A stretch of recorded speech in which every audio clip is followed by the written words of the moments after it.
It started on a quiet Friday evening in our small suburban neighborhood, the kind of place where you can hear the sprinklers at night and everyone waves when they drive by. My 16-year-old son, Jake, was out walking his dog when he noticed something strange at the community clubhouse. The lights were on, but it was nearly 10 p.m., and the HOA never held meetings that late.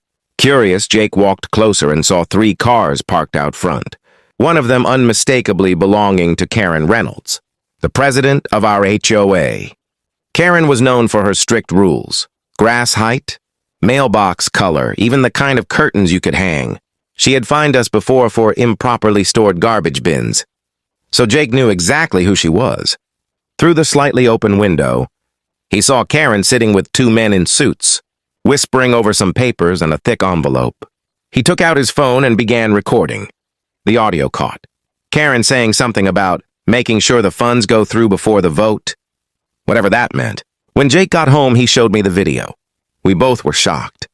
It looked like some kind of secret HOA deal, maybe even illegal. I told him not to post it or share it yet. We needed to think. The next morning, Karen came knocking. She was wearing her usual overly polite smile that didn't reach her eyes. "Hi, Susan," she said sweetly. "I heard Jake was near the clubhouse last night."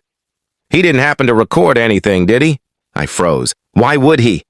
I asked. But she just laughed nervously and said, "Oh, no reason. I just don't want misinformation spreading. Tell Jake I'd like to talk to him privately. Maybe offer him something for being such a good, observant young man." That's when my stomach dropped. She was trying to bribe my son. When I told Jake what she said, his face turned pale. "Mom, she knows," he whispered.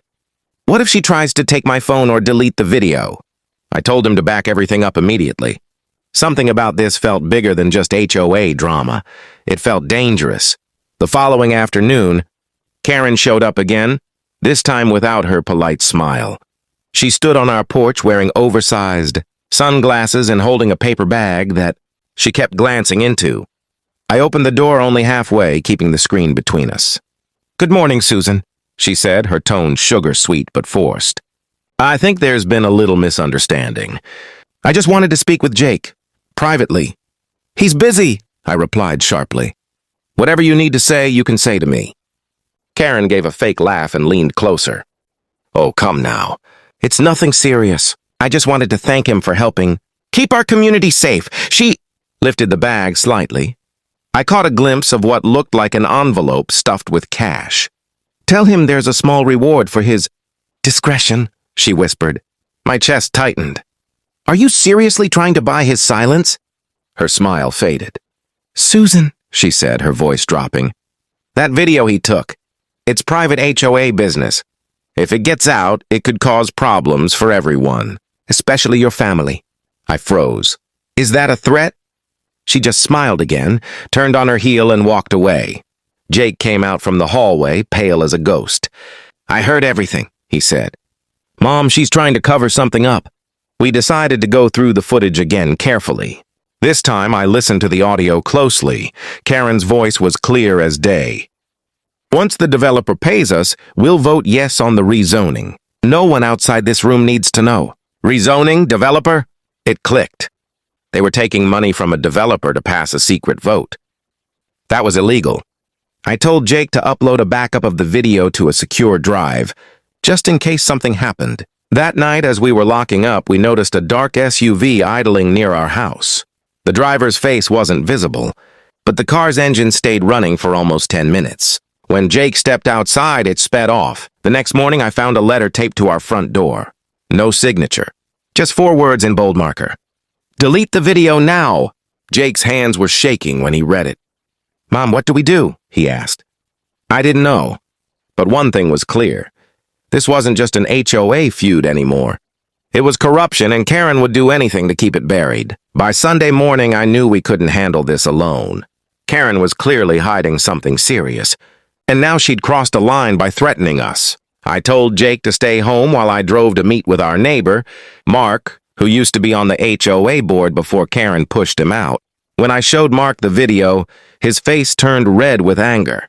"I knew she was dirty," he muttered. "She's been approving fake invoices and pocketing money from that developer for months. But now you've got proof. He advised me to make multiple copies of the recording and to take one straight to the county housing authority, the agency that oversees all HOA activities. I did exactly that. I emailed the file to the authorities and handed over a USB copy in person. The investigator promised to look into it immediately. That evening, Karen must have found out. Around 8 p.m., she stormed into our yard, yelling my name loud enough for the neighbors to hear. Jake started recording from the window again. "You had no right to record private meetings," she shouted. "That's illegal." I stepped onto the porch and stood my ground. "It's illegal to take bribes too, Karen," I said firmly.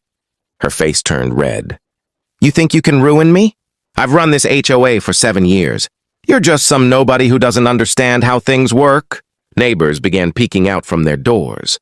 Karen realized she was drawing attention, so she tried to backtrack, forcing a laugh. "This is all a big misunderstanding, Susan. Let's just talk this out, okay?" But I wasn't backing down. "No, Karen, you've done enough talking. The video's already been sent to the county office." Her expression changed instantly, from fake calm to pure rage. She pointed at me, trembling. "You'll regret this. Both of you." Then she stormed off. Later that night, Jake woke me up.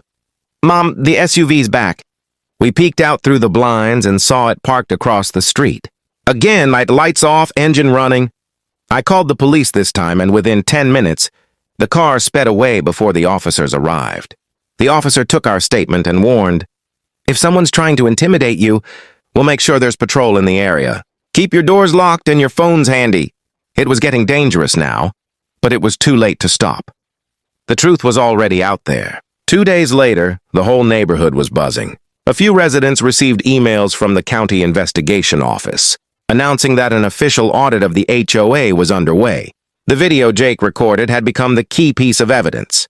Karen and her secret meeting were about to face the consequences. By noon, 2 unmarked cars pulled up near the HOA clubhouse. Investigators and uniformed officers entered with clipboards and boxes. Word spread fast. Everyone came out to watch. Karen arrived minutes later, still in her usual blazer and pearls, but this time she wasn't smiling. "What's going on?" she demanded. One of the officers showed her a warrant. "We're investigating potential financial misconduct within the HOA." Karen's voice cracked. "This is absurd. I've done nothing wrong." But the investigators weren't listening. They began carrying out files, computers, and boxes filled with documents.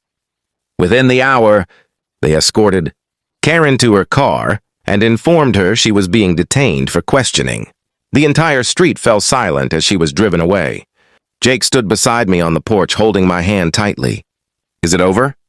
he asked softly. "Almost," I said, smiling for the first time in days. Over the next week, the truth came out.